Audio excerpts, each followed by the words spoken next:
Hey guys, tonight we're slipping into the worn leather shoes of a 16th century Venetian glassblower's apprentice. You wake not to an alarm, but to the acrid sting of wood smoke creeping through the cracks of your tiny Murano island dormitory. Outside, the pre-dawn darkness pulses orange as furnace tenders stoke their brick beasts to life, because in Venice, the sun rises second to the glassmaker's fires.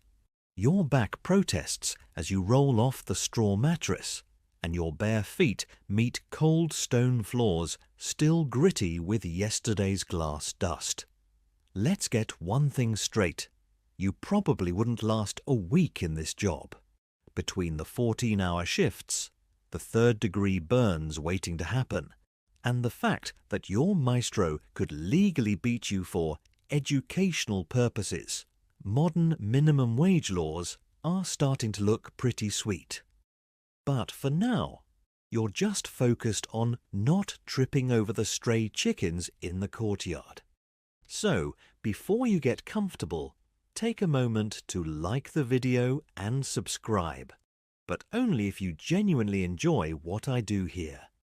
And hey, drop a comment with where you're watching from and your local time.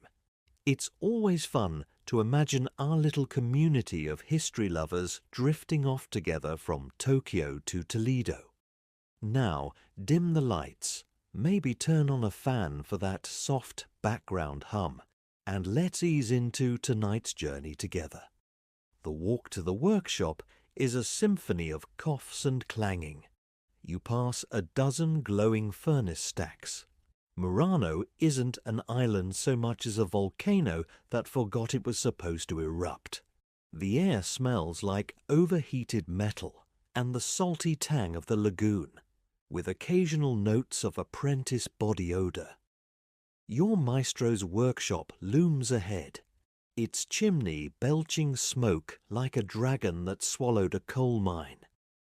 Historians still argue whether Venetian glassmakers deliberately built their furnaces to resemble hellmouths to intimidate competitors. But one thing's certain, that heat hits you like a wall the moment you cross the threshold. Inside, it's organized chaos. Journeymen shout over the hiss of molten glass. Bare-chested laborers haul sacks of soda ash, and somewhere in the corner, a cat naps dangerously close to a pile of freshly made goblets. Your maestro, a grizzled man with forearms like twisted oak branches, barely glances up from his work. "You're late," he grunts, though the church bells haven't even rung prime yet. Here's a fun fact to cling to as you tie on your asbestos-free apron. Venice guarded its glass secrets so fiercely that any glassworker who left the Republic risked assassination. But the real scandal, most secret techniques were stolen from Syria in the first place. Tonight's quirky tidbit: your maestro's prized cobalt blue pigment might contain ground-up mummy beads, because nothing says luxury Venetian glass like recycled grave goods. The workshop reveals itself in layers as your eyes adjust.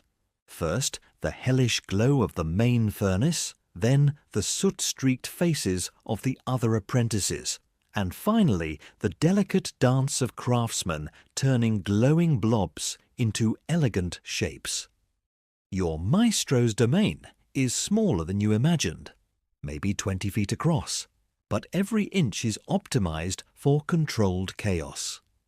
To your left, a sweating journeyman spins a blowpipe like a baton twirler, elongating a molten gather into the beginnings of a wine glass. To your right, a teenage boy no older than you chips imperfections off a cooled vase with tools that look suspiciously like dental instruments.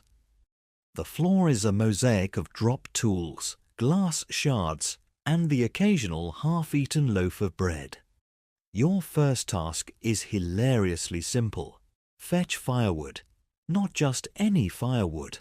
Olive wood, prized for its steady burn. You quickly learn that glass making is 10% artistry and 90% fuel logistics. As you haul armfuls of fragrant logs from the courtyard pile, you notice something odd. Every third piece has strange notches carved into it. "Accountant's marks," snorts a fellow apprentice when you ask. "The guild measures our wood like gold." Venetian bureaucracy strikes again. The real action centers around the glory hole.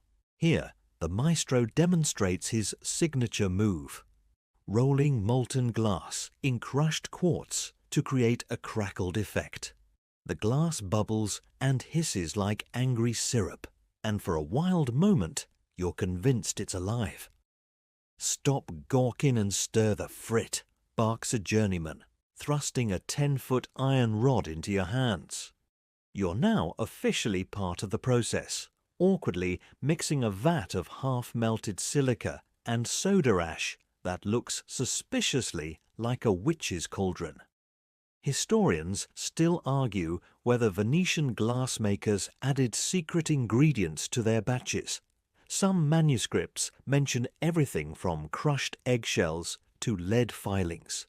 Tonight's quirky tidbit: that famous Venetian cristallo glass. Its clarity came from manganese dioxide, which also turned the glass slightly radioactive. Nothing like sipping wine from a vessel that glows in the dark. The morning settles into a rhythm as hypnotic as the tides lapping against Murano's docks. Fetch, carry, watch, repeat. You're now the designated garzon dei vetri, which mostly means scurrying between workstations like a caffeinated squirrel.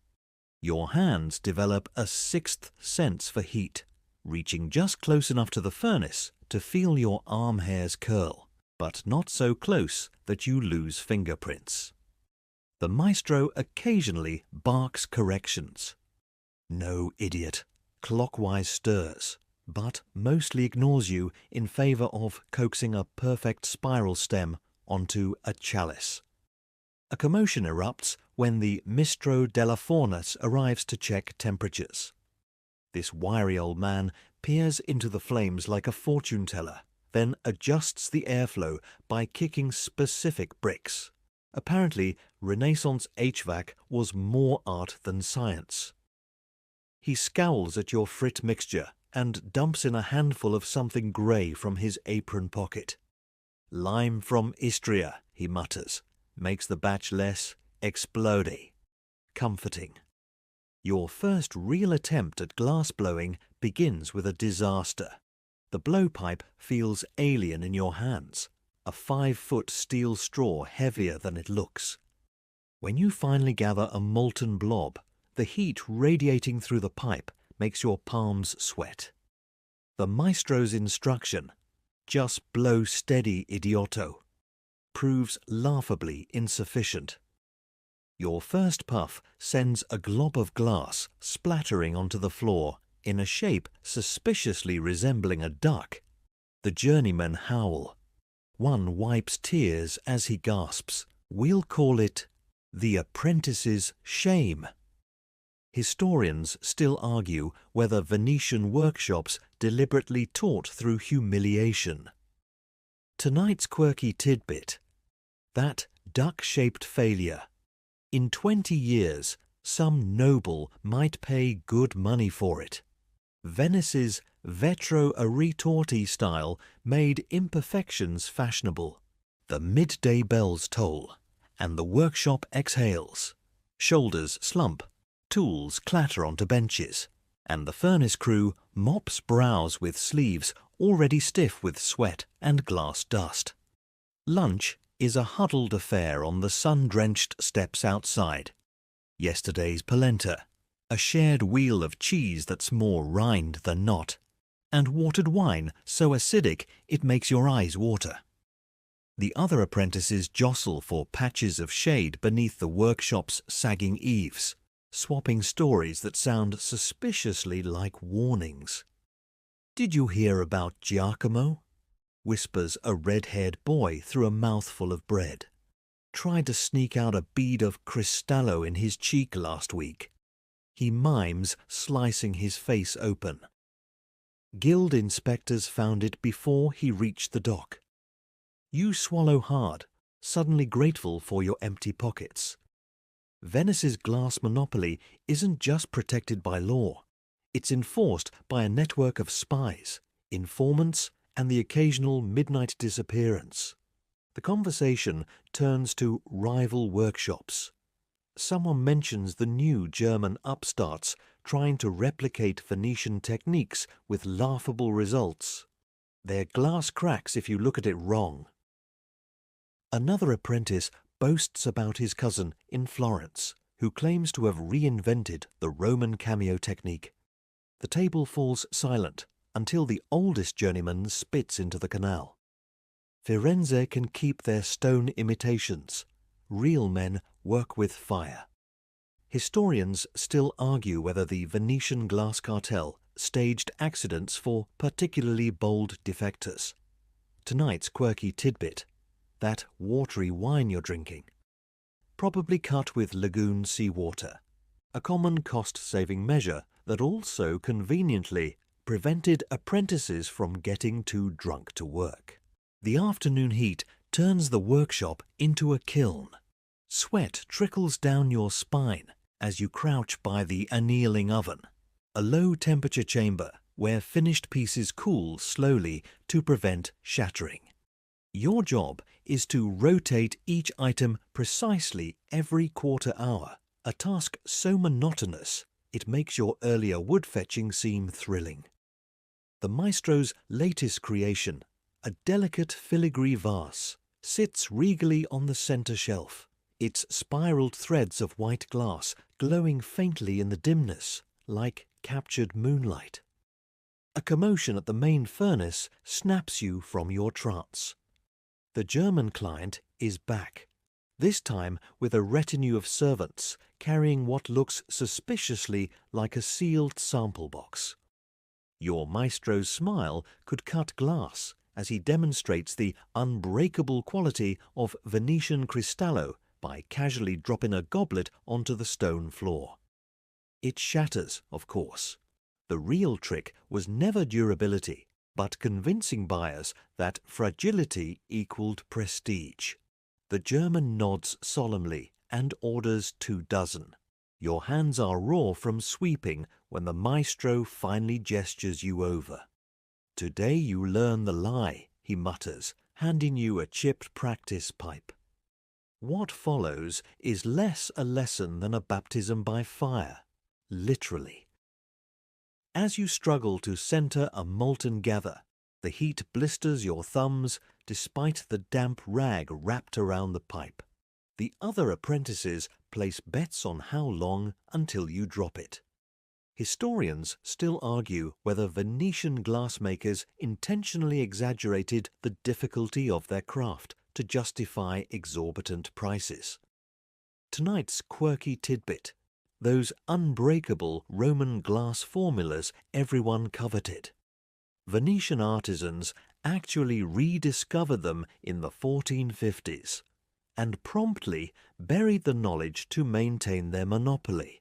The setting sun paints the workshop in molten gold as the day's final pieces enter the annealing oven.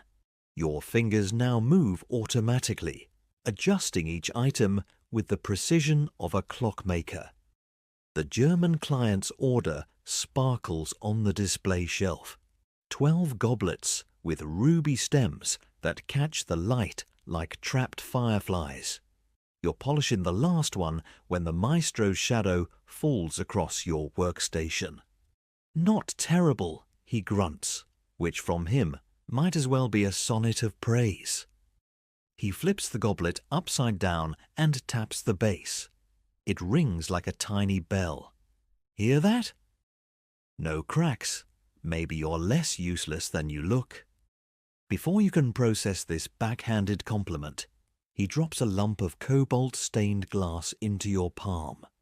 Tomorrow, you'll learn to make beads, if you don't burn the place down first. As the others bank the furnace for the night, You notice the youngest apprentice, maybe 12 years old, sneaking bits of coloured glass into his apron. Not the precious cobalt, but scraps of emerald and amethyst that catch the dying light. When he catches you looking, he freezes like a rabbit. You pretend to examine your blisters until he scurries away. Everyone has their secrets here. Historians still argue whether Venetian glassmakers used child labour for delicate work because small hands were better suited, or simply because children were cheaper. Tonight's quirky tidbit, those stolen glass scraps. They'll likely end up traded to sailors for exotic sweets. Venice's black market in workshop leftovers was practically an institution. The church bells ring compline as you stumble into the moonlit courtyard, your body aching in places you didn't know could ache. The other apprentices peel off toward their boarding houses, but you linger by the canal, soaking your blistered hands in water that smells of salt and secrets. Across the lagoon, Venice proper twinkles like a spilled jewellery box. All those palaces and churches built on the backs of workshops like yours. A shadow detaches itself from the wall. It's the furnace master, smoking a pipe filled with what smells suspiciously like stolen guild tobacco. "First day?" he asks, though he watched you flail through every moment of it. When you nod, he exhales a smoke ring that drifts toward Murano's iconic lighthouse. "That vase you cooled today. Sold for 12 ducats. He pauses just long enough for you to calculate how many months' wages that represents. The German paid 40. The walk back to your dormitory takes you past a dozen shuttered workshops, their cold chimneys standing like sentinels. Through one half-open door, you catch a glimpse of grizzled artisans working by lamplight, probably fulfilling some noble's last-minute order. Venice never sleeps. It just pauses occasionally to reload its glass furnaces. Historians still argue whether Murano's glassmakers resented their gilded cage. Lucrative, yes, but with borders strictly enforced. Tonight's quirky tidbit. That lighthouse you're admiring. Rumour says the Glass Guild bribed officials to keep its beacon dim, making nighttime navigation treacherous for rival glass smugglers. The dormitory smells of damp wool and dreams deferred. Your straw mattress crackles as you collapse onto it, too tired to even kick off your glass-crusted boots. Around you, the other apprentices murmur in their sleep. One mutters about frit mixtures. Another whimpers what sounds like, "Don't drop the pipe." Moonlight filters through the single greasy window, painting stripes across the row of identical wooden chests, where you're each allowed exactly 3 personal possessions. Just as your eyelids grow heavy, a commotion erupts downstairs. The clatter of steel-tipped boots, then the unmistakable sound of a guild inspector's voice demanding the new boy. Your stomach plummets. Did someone see you pocket that glass scrap? Was your stirring technique suspiciously Florentine? The footsteps grow louder, then pass your door entirely, heading for the room where the German client's servants are quartered. A collective exhale rustles through the dormitory. Tomorrow, someone will whisper about confiscated samples and a midnight departure by gondola. Tonight, you learn another unspoken rule of Murano. Always sleep facing the door. Historians still argue whether the Guild's infamous inspections were truly about protecting trade secrets, or just reminding everyone who held the purse strings. Tonight's quirky tidbit. That love letter in your chest. Based on the perfume still clinging to the paper, it was likely written to a glassmaker by a nun from San Zaccaria. Venetian convents being notorious for their artisanal patronage. Dawn arrives too soon, announced not by birdsong, but by the clatter of the furnace crew's tools in the courtyard below.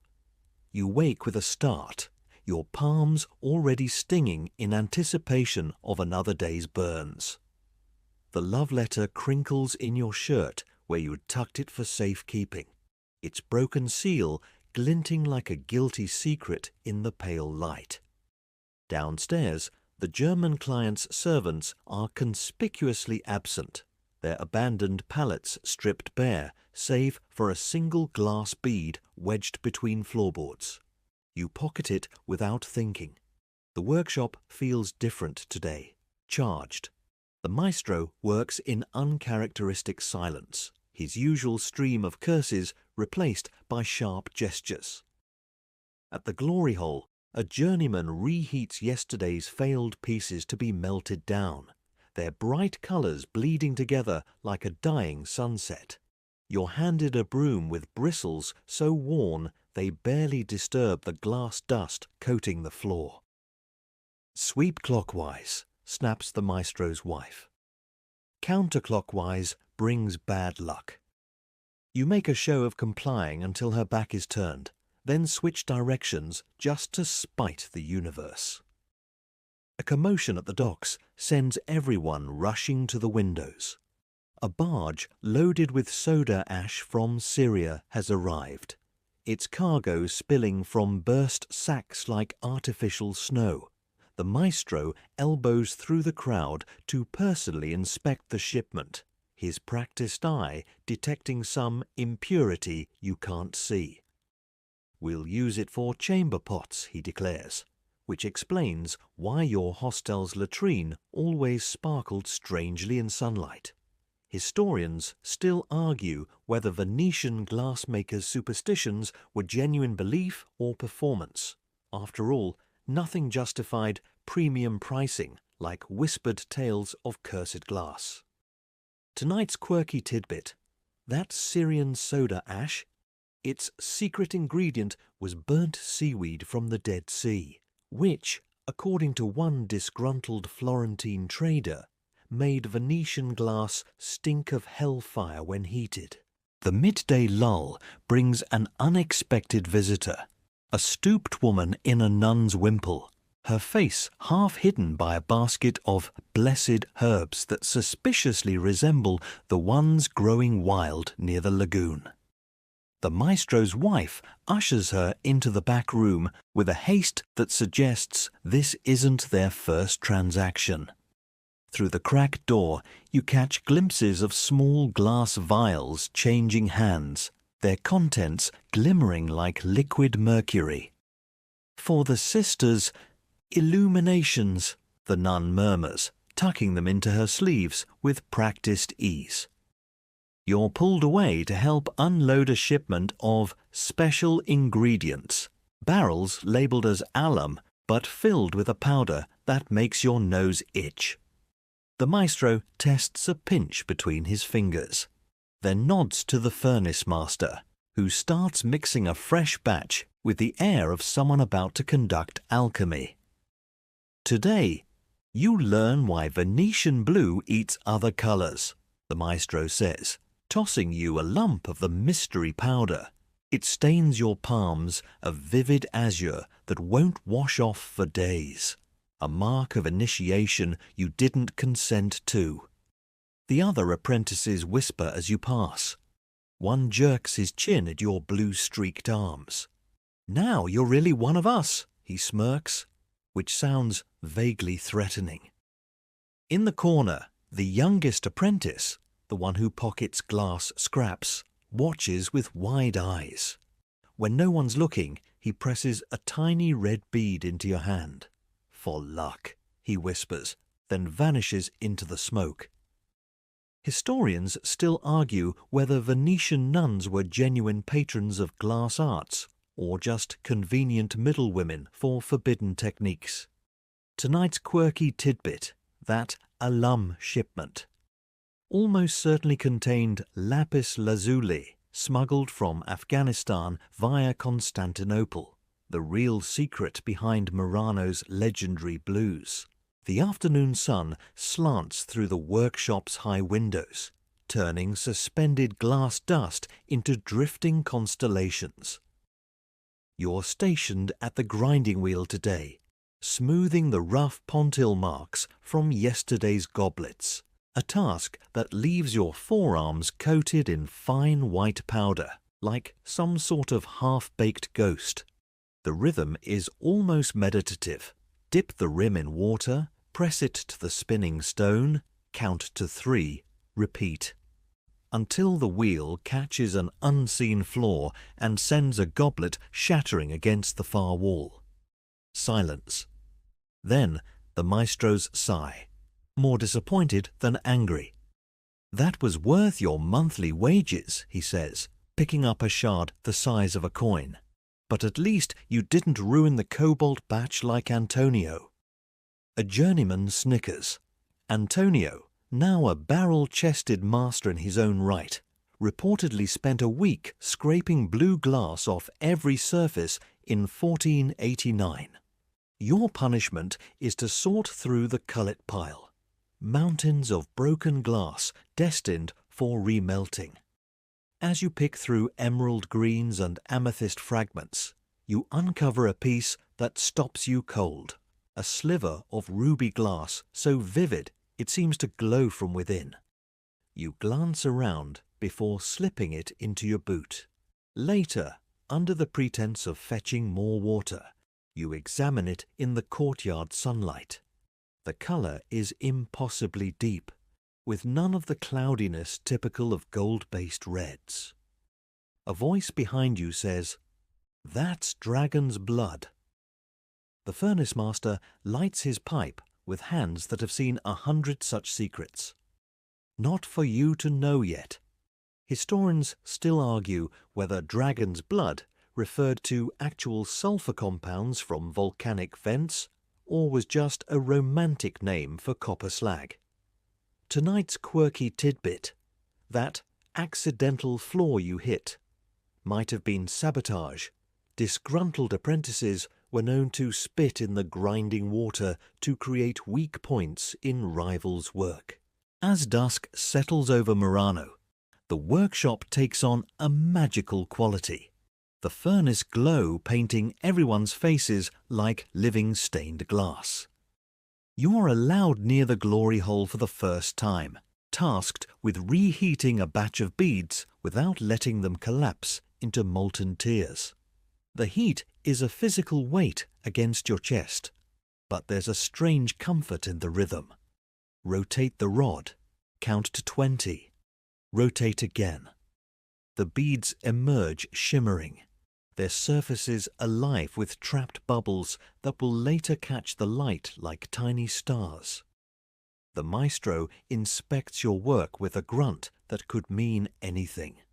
He selects one imperfect bead, slightly lopsided, with a bubble too close to the surface, and flicks it into the canal without a second thought. You watch it sink, wondering how many failures line the lagoon's bed like a secret mosaic.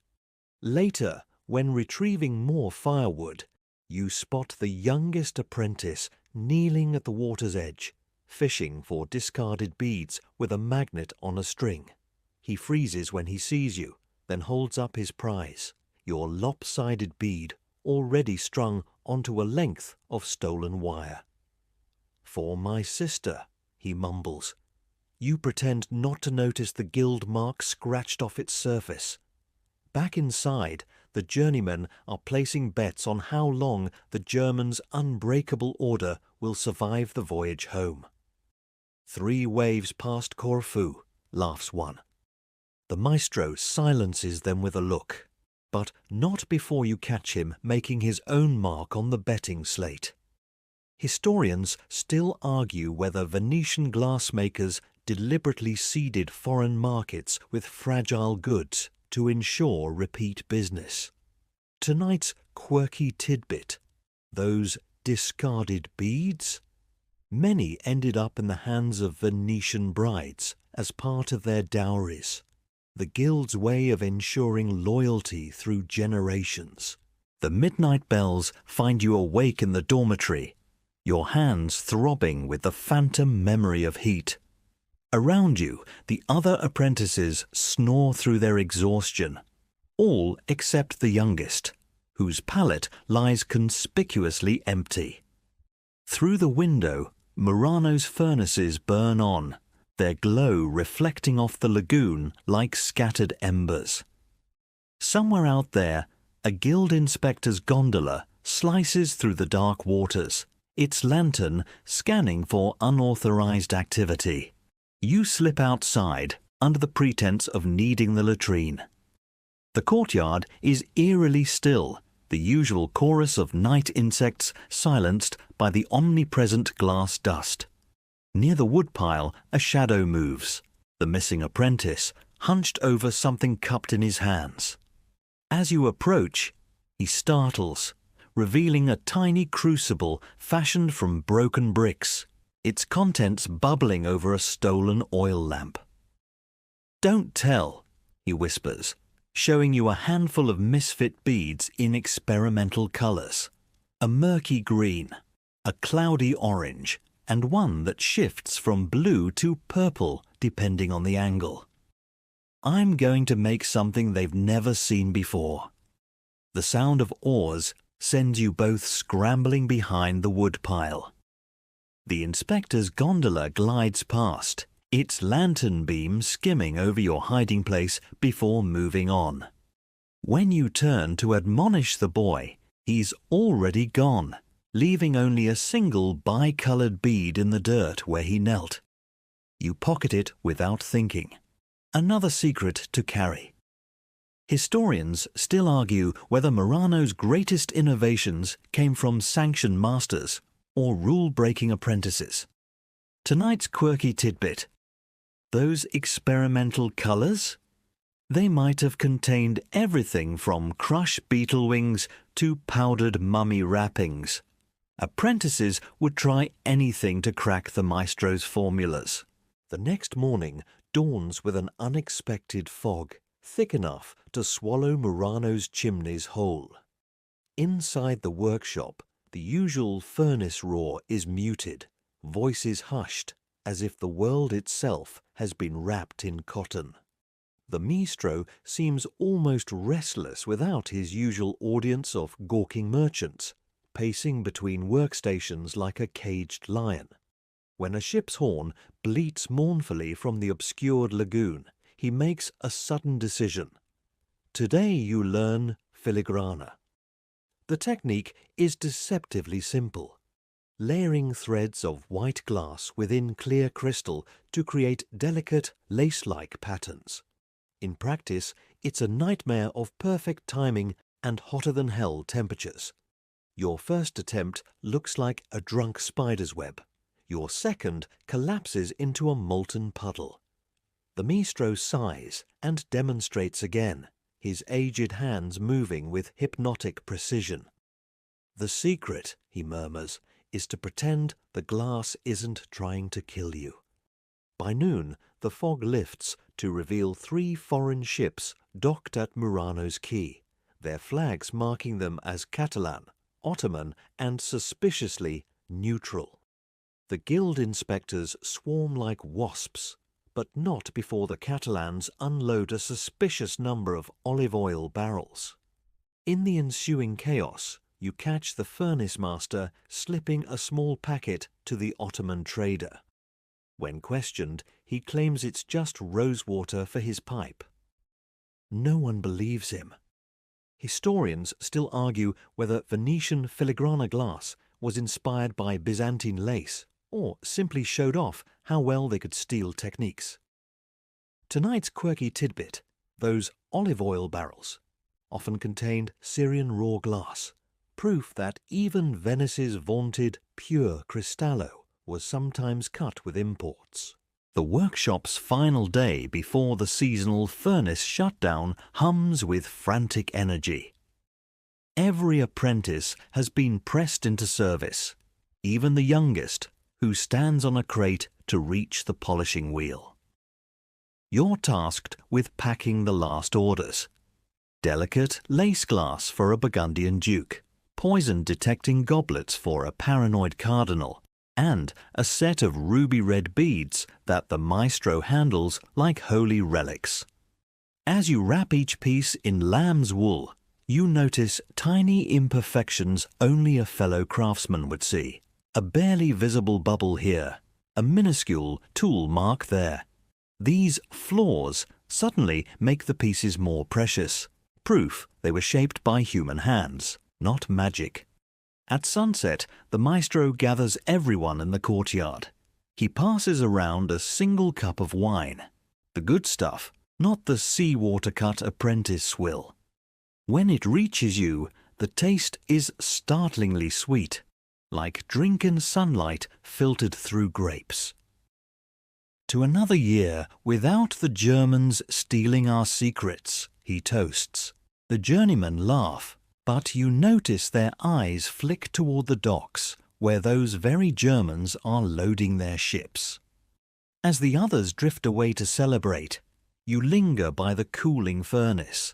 The stones radiate warmth like a sleeping beast. In your pocket, the bicolored bead from the young apprentice presses against your thigh.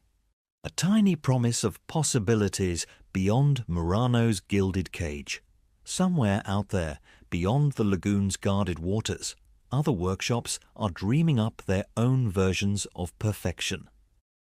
300-word wind down. The embers fade to a soft glow now, their light barely reaching the workshop's soot-blackened rafters. Outside, the canal laps gently against mossy stones, carrying away the day's glass dust like so many discarded dreams. Breathe deep, that mix of wood smoke and sea air, the scent of 1,000 such nights before this one. Your hands, once soft, now bear the marks of your trade. Tiny scars from glass shards, calluses from the blowpipe, stains that no amount of scrubbing will fully erase. They're the hands of someone who's touched fire and lived to tell the tale. Somewhere in Venice, a noblewoman admires her new filigrana vase by candlelight, oblivious to the sweat and curses that shaped it. Somewhere beyond the Alps, a German artisan squints at a smuggled goblet, desperate to crack its secrets. And here, in the quiet heart of Murano, the furnaces bank their fires, just for tonight, while the lagoon keeps its usual vigil. The stars above are the same ones your maestro navigated by as a young apprentice, the same ones that guided Syrian glassmakers centuries before him. Their light takes years to reach us, just as tonight's work will outlive us all. So rest now, while the workshop sleeps. Tomorrow brings new batches, new secrets, new burns. But for this single suspended moment between tides, there's only the whisper of receding heat, the distant cry of a night heron, and the velvet dark pressing gently against your aching eyelids. Sweet dreams.